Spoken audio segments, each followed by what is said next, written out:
78A. To illustrate, His Excellency Gachagua bullied Kenya Medical Supplies Agency officials into awarding a tender for the supply of mosquito nets to Crystal Limited, his proxy company. Crystal Limited had submitted here it's written a fake bid document with the sole intention to fraudulently acquire public property. Dr. Muller, did Crystal submit a tender in this procurement for the mosquito nets? Crystal did not submit a tender for this procurement, but was the local agent for a company called Shapika Impex Limited, which submitted bids, and part of the local documents, like the pesticide control board certificates, were actually submitted by Crystal in the tender document. So Crystal was actually the one submitting the bids? There was a reference of Crystal in some of the local documents that the bidder had to submit. I want to refer you to volume 8A of the Assembly's document, page 18 of 19.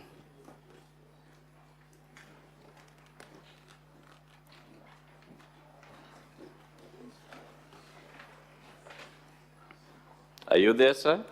Yes, I am. What is the title of that letter? It's appointment as local agent for Duranet LLIN in Kenya. This Duranet, is it the mosquito net that was being procured? Or is it a different one? Duranet was a company that initially used to do that which changed to Shopika. And I think in this letter, it is Shopika writing to confirm that they have appointed Crystal as their sole local agent in the country. What does it say in the second paragraph? We are pleased to appoint Crystal Kenya Limited at State House Avenue, Liaison House, 3rd floor, of PO Box given in Nairobi, Kenya, as our exclusive agents in Kenya for promotion, marketing, and sales of Duranet long-lasting insecticide nets manufactured by Shopika Impex. Page 17 of that document, what does the second paragraph say? There was a change of ownership for Duranet LL9. Read it loud. And there's change of ownership for Duranet LLIN, which is alpha cypermethrin 0.55%, WW registration number PCB CR 0189. I'm referring to volume 8A, page 17. What does the second paragraph of that letter say? Can you read it in full? We have taken note of the change in ownership of Duranet LN9 from Clark Mosquito Control of USA to Shopika Impex Private Limited, India, and appointment of new agent, Crystal Kenya Limited. The documents we have so far read in volume 8A, sir, do they show a link between Shopika and Crystal Limited? Yes. Is Crystal Limited, to the best of your knowledge, connected to the Deputy President? From my affidavit, I did not know initially that there was a connection. Yes. But through a phone call from His Excellency the Deputy President and conversations between myself and his son. We'll come to those phone calls and conversations, but for now, I was able to establish that there is a connection. There is a connection. Let's go to page 10 of 19 of volume 8A. Who has authored that letter?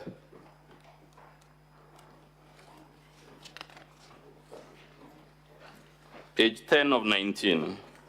Page 10 of 19 is a letter from Ethics and Corruption Commission to myself as the acting CEO, dated 21st of August 2023. Is this a body that would authoritatively speak to matters of corruption in public procurement? Yes, it is.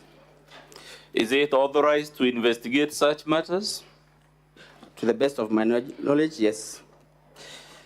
Now, this letter, what was the letter asking you to do at page 10 of 19?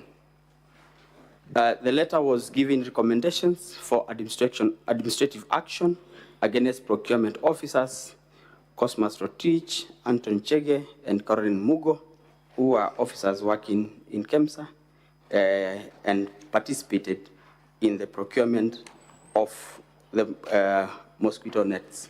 Towards the bottom of that letter, Roman 1, what does the Ethics and Anti-Corruption Commission tell you? It says, and I read, Mr. Speaker, sir, the Technical Evaluation Committee, here abbreviated TEC, recommended the award of tender to Shobika Impex Private Limited, yet their bid was paginated in pencil and what was not sequentially paginated contrary to instructions to tenderers clause 20.3, which provided documents to be paginated using indelible ink and marked sequentially. Does that paragraph you just read show there was corruption or wrongdoing of any type in processing this tender? It does, Honorable Speaker. And who was benefiting from this manipulation of the tender? Shobika. Is that the same company that the Deputy President's company, Christo, is the local agent? Yes. Given those series of events, would it be fair for anyone to suggest the Deputy President did not have a hand in the procurement irregularities for this tender?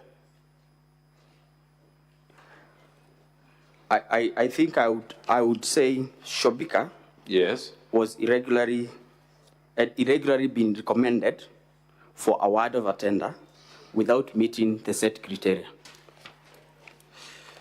Would you say it's just coincidental, sir, that a company connected to the Deputy President was awarded a 3.7 billion tender? I was not in KEMSA at the time, and I would imagine that KEMSA being a procurement entity whose core function is to procure, yes, the technical teams would have a proper understanding of procurement procedures and therefore would not make such, would not recommend award of a tender to a company where they are glaring failure to meet the criteria. Given the contents of your affidavit and the phone calls we'll come to from the Deputy President at this sense, would it be fair for anyone to suggest this matter in page 10 was just another coincidence that the company irregularly awarded the tender was one connected to the Deputy President? I don't think it would be. You don't think it would be fair? Don't think it would be a coincidence. It is not a coincidence.